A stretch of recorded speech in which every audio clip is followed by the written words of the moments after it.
A picture, they say, is worth 1,000 words.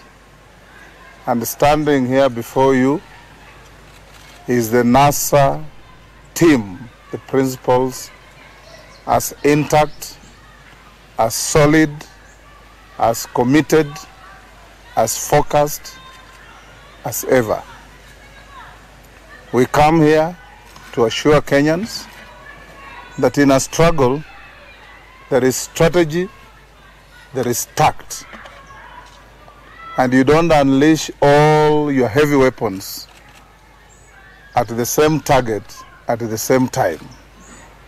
We in NASA clearly know and understand where we have come from, where we are, and where we are going. We know our destination, and our destination is known to all Kenyans, more particularly our millions of supporters. On the 29th of last month, the four of us met intimately and intensely to discuss our tact and strategy. And we had a big event the following day. The doomsday conspirators are on the spin, saying all manner of things.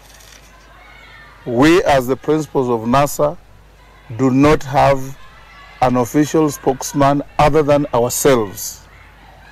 And the truth that Kenyans must know about the preparations, the run-up, and the event of 30th can only come from us.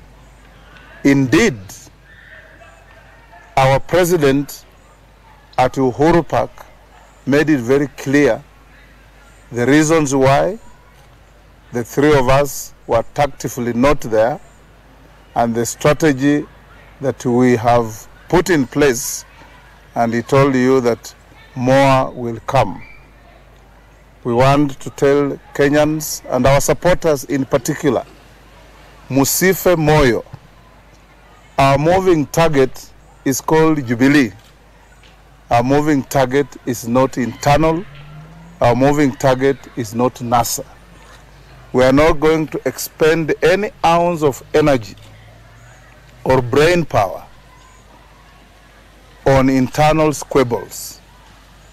We are going to move in the manner that we have assured Kenyans we will, united as one.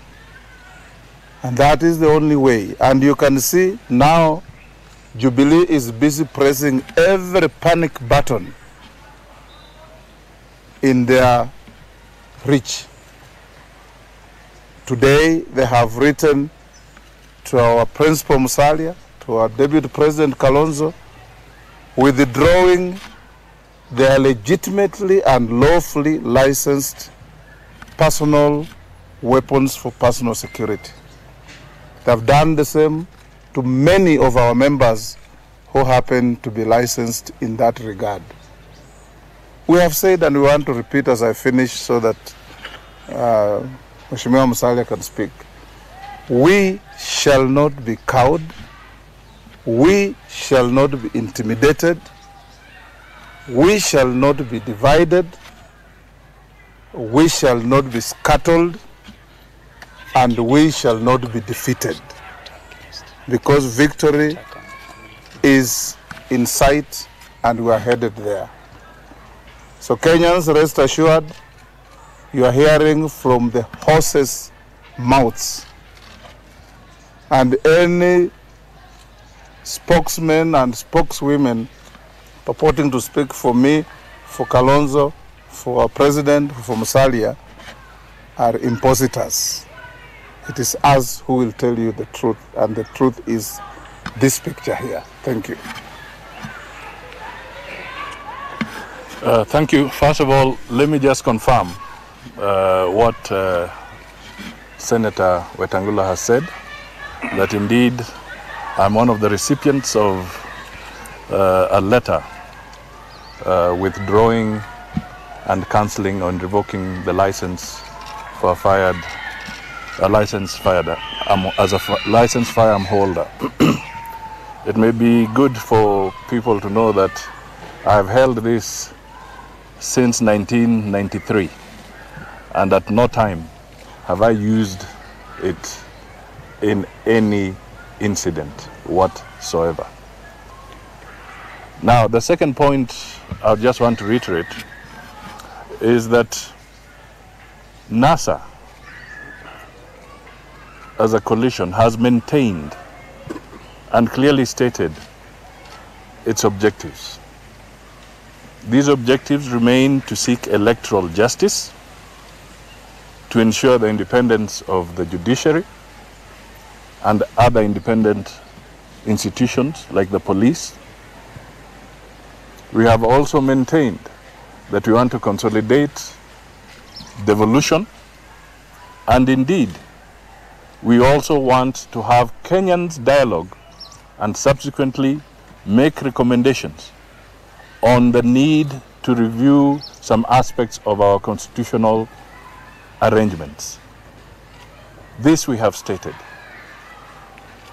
And we have clearly stated that NASA is not a military organ. NASA does not carry any weapons of war.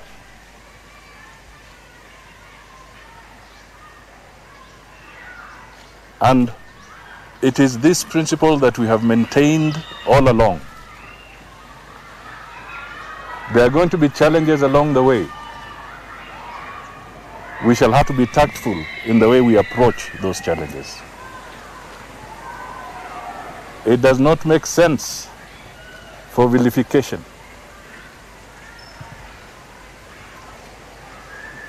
Those who are thriving on vilification of NASA and some of its principles are doing so without realizing they are actually propelling a doomsday agenda to make it look like NASA is no more. NASA is a legally registered coalition of three political parties, four political parties. And at no time have we come together as the summit to say that we want to break up the coalition of NASA. They are legal instruments. You can go and look at them, and there's a procedure if that were to happen. So I want to tell the people who are spending a lot of time, please spend it on something else. And a lot of resources vilifying us as individuals. The four of us, together with our partners, have all contributed tremendously to the stature of NASA in different ways. And we shall continue to contribute to the well-being and stature of NASA, and by extension, to the well-being of Kenyans, so that they are protected, so that their freedoms are protected and guaranteed in accordance with the Constitution. And that includes even the media that is also getting a battering. So, ladies and gentlemen, and to our supporters out there, the message is, hold your horses. Let us not spend too much time fighting each other. This is a long haul, and I reiterate that we are a legally registered coalition, national super alliance, and the objectives we pursue I have clearly spelled out in front of you, and behind me or next to me is our leader and our deputy leader.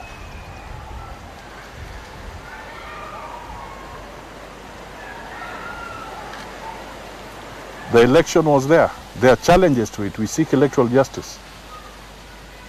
That is the message we have. And we do our work with mutual respect. We carry our dignity amongst ourselves. So we don't want people to imagine that we treat each other with a sense of indignity. That is not true.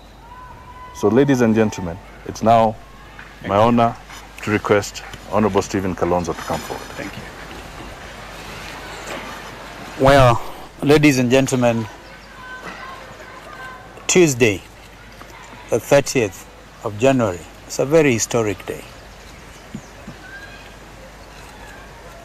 The multitude, the crowds that thronged Uhuru Park were indeed unprecedented. One can only imagine when former President Kibaki was coming home from London and all of us went to meet him. That was the mood then, and I think this was replicated even more significantly on Tuesday the 30th. So if one wants to know about the mood of the Kenyan people, it was very ably displayed and very peaceful. The most peaceful gathering of Kenyans wanting to make a political point.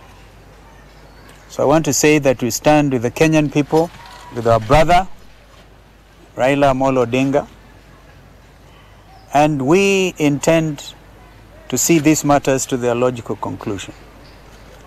A decision was taken on the day we went to Machakos for the People's Assembly, when our brother confided in us, and I think it's good to be very transparent.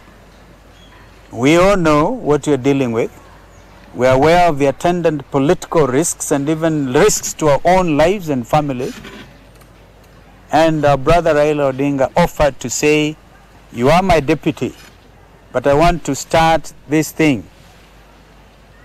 Therefore, I will swear in before you. That was the tactical aspect, because Brother Musali had not joined us at that time. He was on the way coming, and Brother Weta was with me. So this was well organized. And even if we had ended up, because what I think the challenge on the timings and body language, as people would want to say, when we were supposed to meet, and our brother said, I'm marooned somewhere, and I cannot therefore come to the place where we are waiting for him. And we have made it very clear that technically we were actually under house arrest. How would you describe a situation where, as you are leaving your house, the GSUR Land Rovers and lorries are filling away the only security you have, and the day after you actually attacked? Because on that particular day, our main aim was to get together. And I want to tell Kenyans that even if we had ended up together in Uhuru Park, which was not made possible, the Honorable Raila Odinga would have taken the oath alone, minus his deputy. And the question is, when is this going to happen? And I want to tell you that we are working on the details going forward, of course observing the situation and moving forward.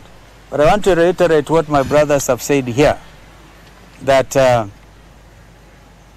Jubilee are panicked.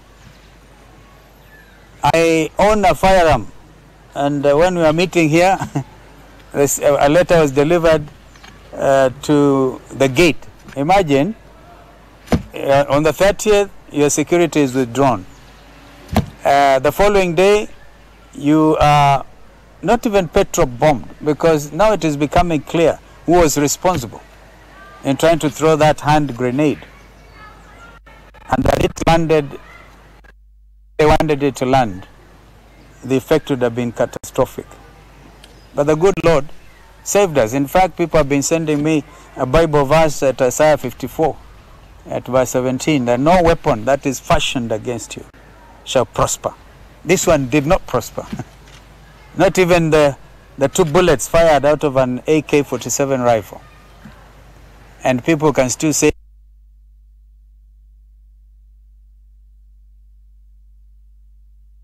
then the following day, they bring the letter withdrawing the only thing you could have to defend yourself.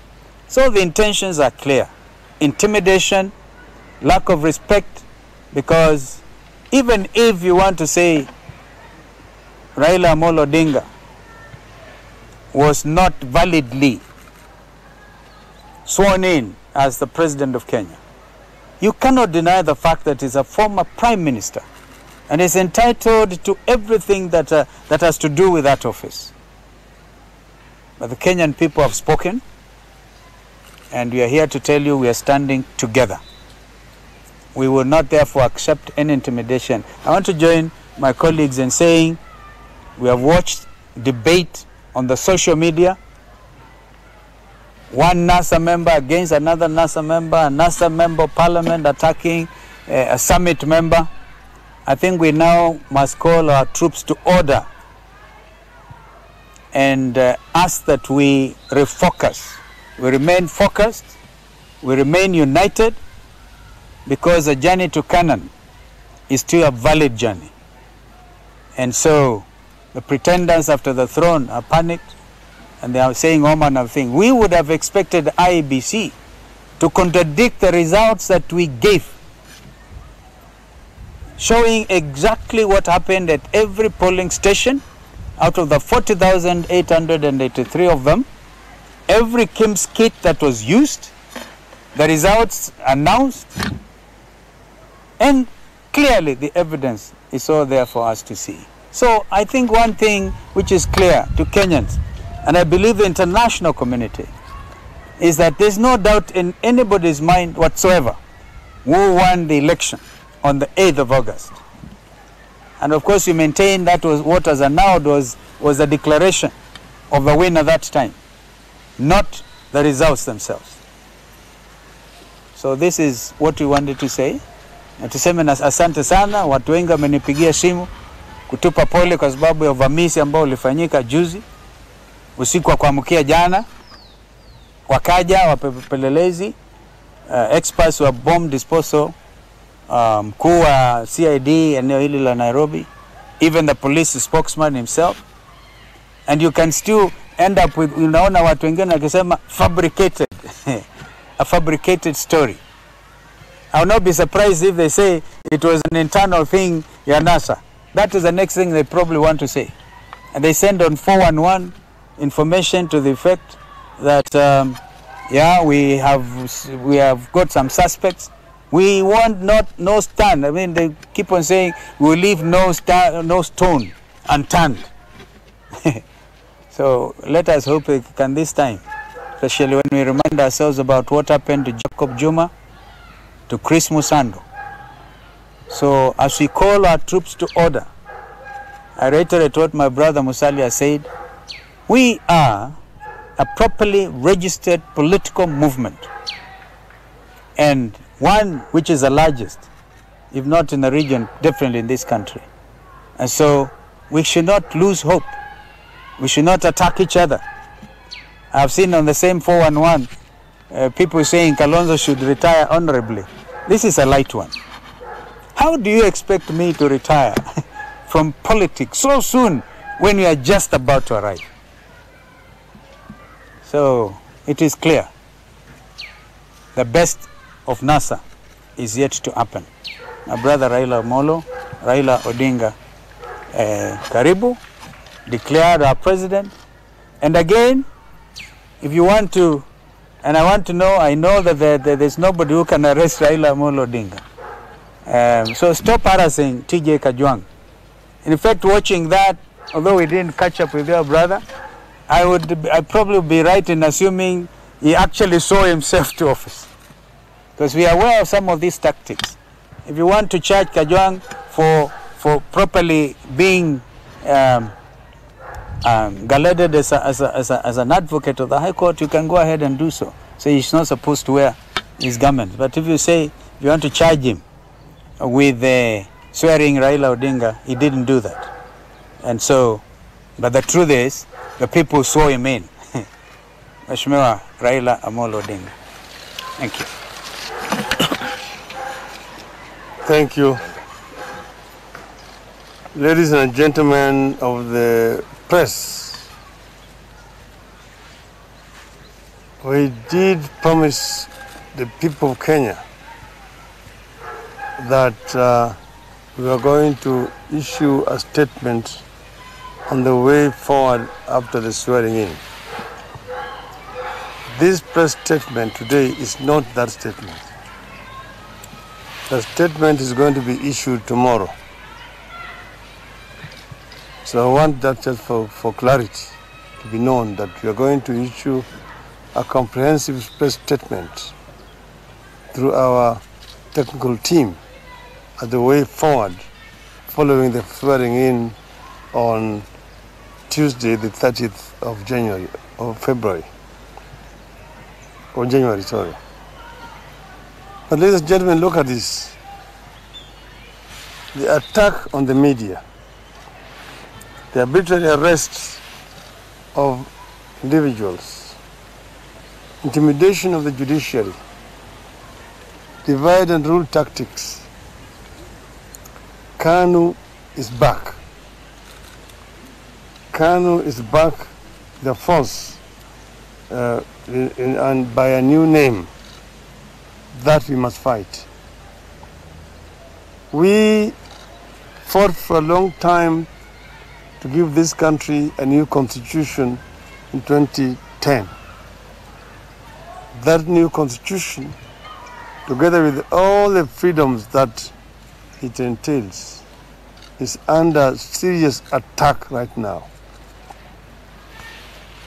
They say that those who the gods want to kill, they first make them mad.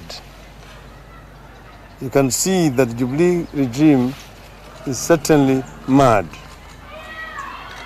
How else do you explain what has happened to the media fraternity in this country from Monday up to today? That a minister can wake up and say the media disobeyed the order, and as a result of that, they are being punished. Investigations are being carried out, and while the investigations are ongoing, the media will be off air, as if the government owns the media. So that means that the government has completely suspended the operations of our constitution right now. Yet they have not gone to Parliament to get a permission to declare a state of emergency. Who has given Mr. Matiang'i those powers which is pretending to be exercised?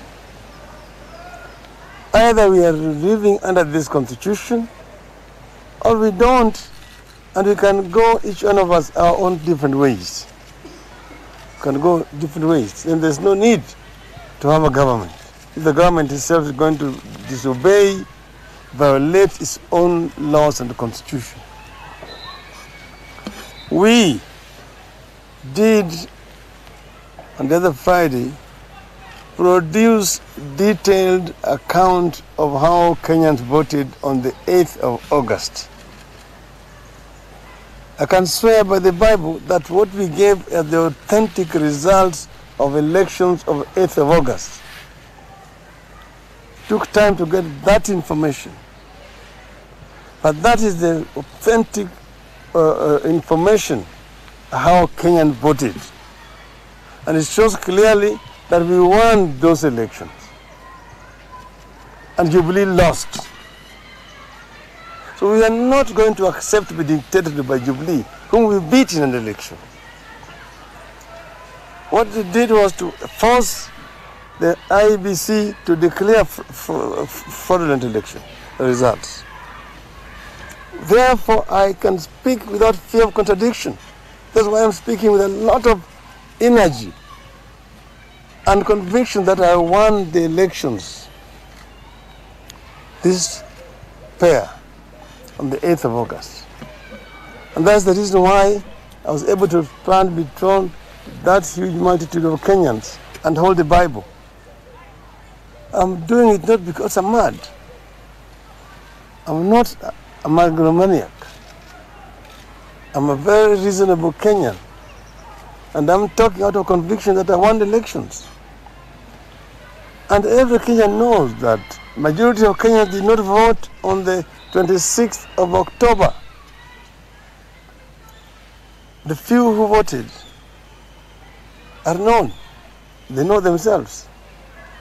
But we have challenged the IEBC not to go and buy one page in the newspapers to say, oh, so many people access our records here and there. We have told IBC, just as you have done with the result of 26th of October, open the servers of 8th of August.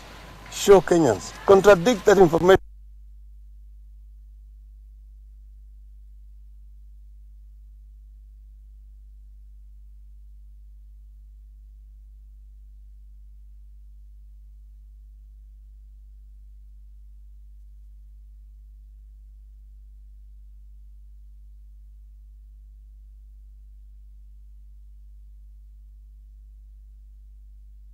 Must move on.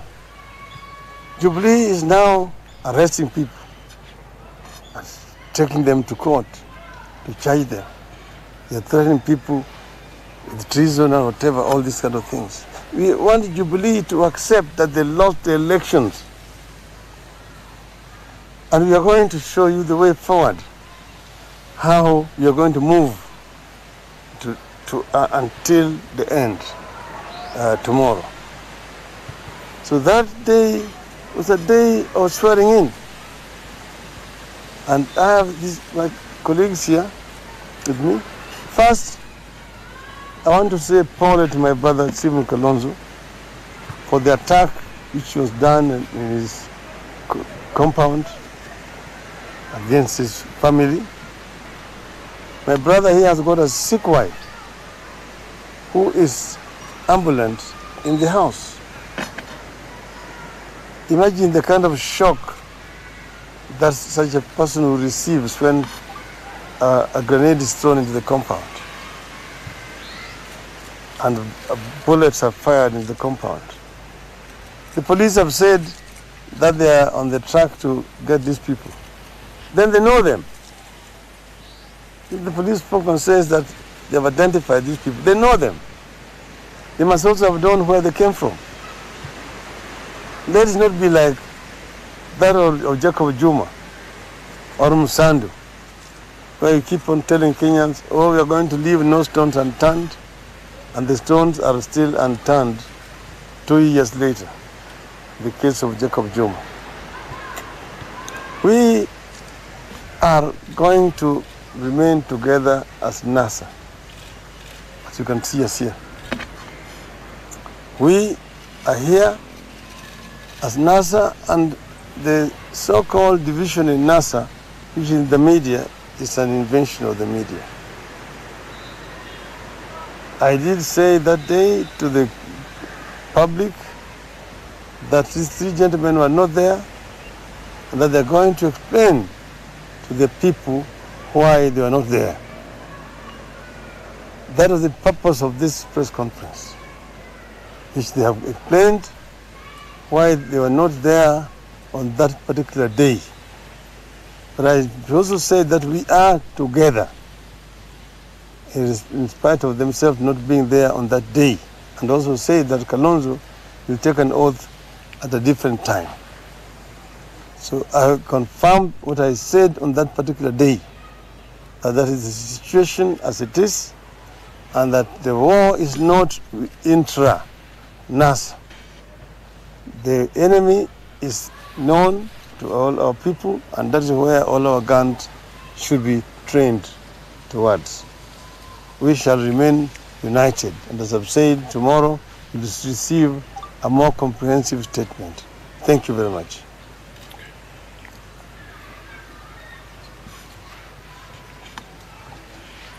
Sawa. Well done.